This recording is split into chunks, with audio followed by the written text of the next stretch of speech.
Napoleon Bonaparte did not simply want to win. He wanted control. Control over the battlefield. Control over time. Control over men.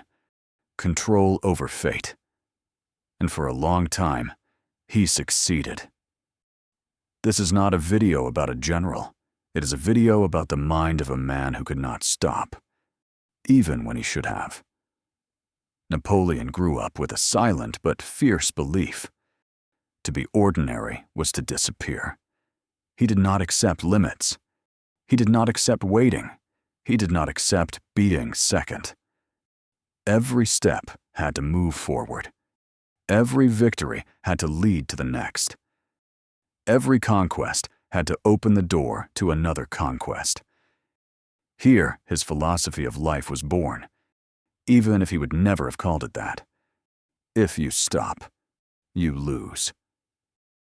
For Napoleon, stillness was not peace, it was danger. Many people seek stability. Napoleon sought momentum, and momentum, at first, made him invincible. He thought faster than others. He decided earlier. He acted while others hesitated. This gave him a massive advantage. But every advantage, when pushed too far, becomes a trap. Napoleon believed that control was the key to everything, that every variable could be predicted, that every man could be pushed, that every event could be bent, and when things work, this illusion becomes addictive. The more he won, the more he felt he could not stop. Not out of healthy ambition, but out of fear. Fear of losing what he had built. Fear of appearing weak. Fear of becoming nobody again. Control is not born from strength. It is born from the fear of losing it. Napoleon was not only fighting external enemies, he was fighting silence. He was fighting stillness. He was fighting the emptiness that arrived when there was no war left to win. So he kept expanding.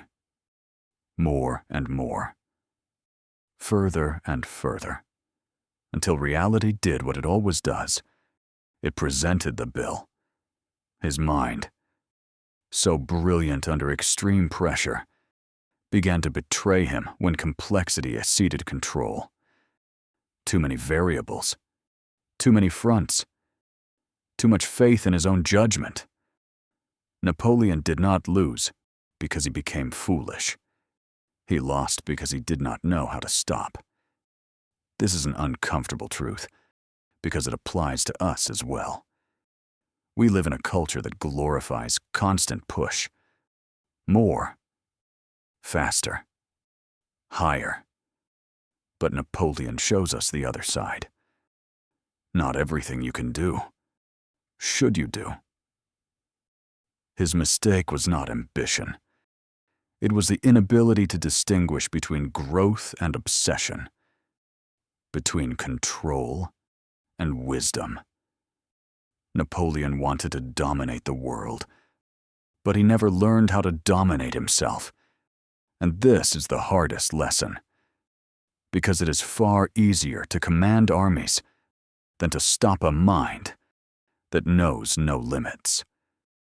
Many believe Napoleon fell because of others. The climate, alliances, fate. But the truth is more subtle.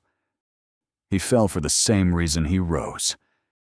His philosophy worked until it no longer did.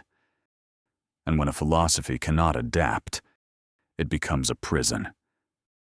Napoleon teaches us that strength without measure becomes fragility, that control without awareness becomes blindness, that ambition without inner limits eventually devours the one who carries it.